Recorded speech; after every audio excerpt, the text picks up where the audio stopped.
পঞ্চায়েতে এখানে বিজেপির রেজাল্ট ভালো হয়েছিল, বেটার হয়েছিল, কিন্তু লোকসভা নির্বাচনে আমরা খুব আশাবাদী যে এখানে তৃণমূলের রেজাল্ট খুব ভালো হবে। কারণ কি ইতিমধ্যে যারা বিজেপিকে ভোট দিয়েছিল, এখানে কয়েকটা জায়গায় বিজেপির পঞ্চায়েত এসছে, পঞ্চায়েত সমিতি এসছে, তারা কিন্তু এক বছর কোনো কাজ করে।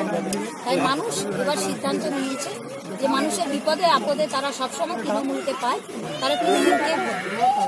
দিদি আমাদের হরিপুরে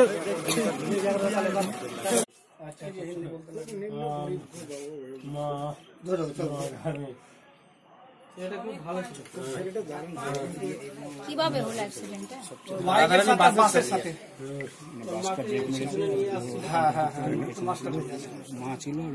এখানে কলেজ নেই, মানুষের একটা সাধারণ মানুষের একটা দাবি আছে এখানে কলেজ। আপনি জিতার পর কি করছেন?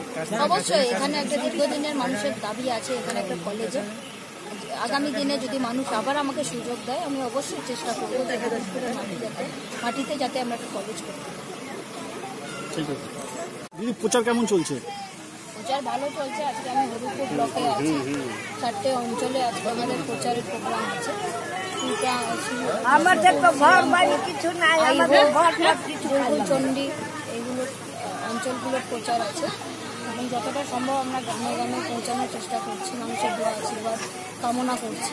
রেসপন্স খুব ভালো, প্রচুর মানুষ বেরিয়ে আসছে, তাদের সমর্থন জানাচ্ছে। আমরা খুব আশাবাদী এখানে আমাদের রেজাল্ট খুব ভালো হবে। কংগ্রেসের প্রার্থী ঈশাখান চৌধুরী কালকে হরিশ্চন্দ্রপুর তথা বিভিন্ন সভায় উনি বলছেন আপনাকে নাকি মানুষ বিশ্বাসঘাতকতা করেছেন, দলের সাথে করেছেন, সেই পরিপ্রেক্ষিতে আপনি কি বলবেন? দেখুন, আমি 10 বছর মানুষের সঙ্গে ছিলাম। উত্তর মালদা কেন্দ্রের মানুষ আমাকে 2 হাত তুলে আশীর্বাদ দিয়েছেন।